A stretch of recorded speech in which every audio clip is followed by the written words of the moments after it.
Kayo po ay nakatutok pa rin sa Good Morning Kapatid! Small size dumpling man, giant naman po sa kitaan. Kita tayo kasama ang owner ng Isla Homemade Siomai. Good morning, Mary Joy! Good morning! Salamat sa pagsama mo sa amin. Siyempre, ito yung ating mga nanay, other viewers, interesado sila na magkaroon ng simpleng negosyo na kalaunan ay lalago. Di ba? Magkano ba yung puhunan kapag siomai ang gusto mong inegosyo, Mary Joy?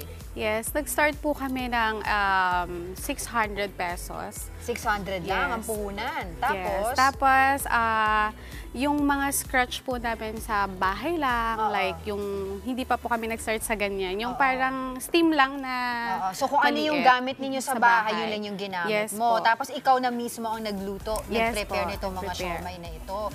So magkano naman yung kinita mo dun sa 600 na puhunan? Times 3 po. Times 3, o diba? Ano po ba yung mga challenge nyo po sa pagnenegosyo? Kasi sabi nyo nga po, nag-start na kayo sa maliit, pero ngayon, kita nyo naman, ilan na po yung inyong stores? 2 po. 2. Ilan? 2 branches na 2 po. branches na. Yes And po. then, ito ay may mga resellers pa, di ba? May pa pwedeng mag-resell. Reseller. Oo. So, magkano naman yung package para sa mga reseller? Tikman ko na ha. Sige po. Kasi ang bango, hindi ko na mapigilan. Sa sobrang bango, pati ako. Pwede po ba ako makitikim? Good morning po, mama. Ayun si Andre. Oo, Nakaamoy ako, sabi ko, aba, may siomai doon. kumain ka na. Ang dami nalagyan mo pa ng kanin. Sige po, ha, kain habang lang. nagsasalita to si Sige, Ma'am go Mary. lang. So, yung mga resellers, magkano yung po pwede nilang ilabas na puhunan para makapag-business din ng ganito? Yeah, you can start lang naman, small like 600 yung reseller namin. Tapos, yan. Yung mga sauce, pwede rin namin Kasama rin yun sa package. Okay. So, yun po, no, nakita nyo naman si Ma'am Mary Joy, nagsimula siya sa 600 pesos, pero ngayon napalago niya yung kanyang business at marami na siyang ilang mga stores at ilang mga resellers din. Ngayon po, anyayahan nyo po yung ating mga viewers and of course, lahat ng mga interesado na gustong din kumita ng ganito para po maengganyo sila. Yes. Pwede po kayong kumontak sa amin at magsimula rin po bilang nanay na nag-start kami ng pandemic. So,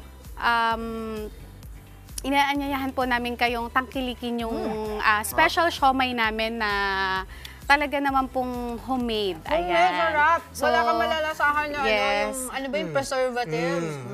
Yes. Opo, tama po kayo. Wala po siyang preservative kasi every week po namin siyang ginagawa. So, Fresh na fresh. Yes Oo. po. Bigyan ko bang yung Facebook mo? Facebook. Yung Facebook po namin, Isla Homemade Siomai po. Ayan. Got it. Contact. Bibigyan ko yung mga May mga kapatid naiingit natin. sa likod Oo. eh. Ito po. Siomai, yan. Ito po. Yan. Uy, masarap siya. Ayan. Maraming salamat sa iyo, Mary Joy, for joining us today. Sarap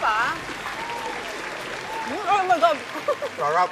Sarap po. Take home ko Thank to. you po. Salamat po, Mary Joy. Thank Salamat you. po. 600 pesos. Kikita ka na. Mga kapatid, Dimples Romana po, kumpletuhin ang inyong umaga ng mga kwentong puno ng inspirasyon. Salubungin po ang bawat araw ng may ngiti at pag-asa.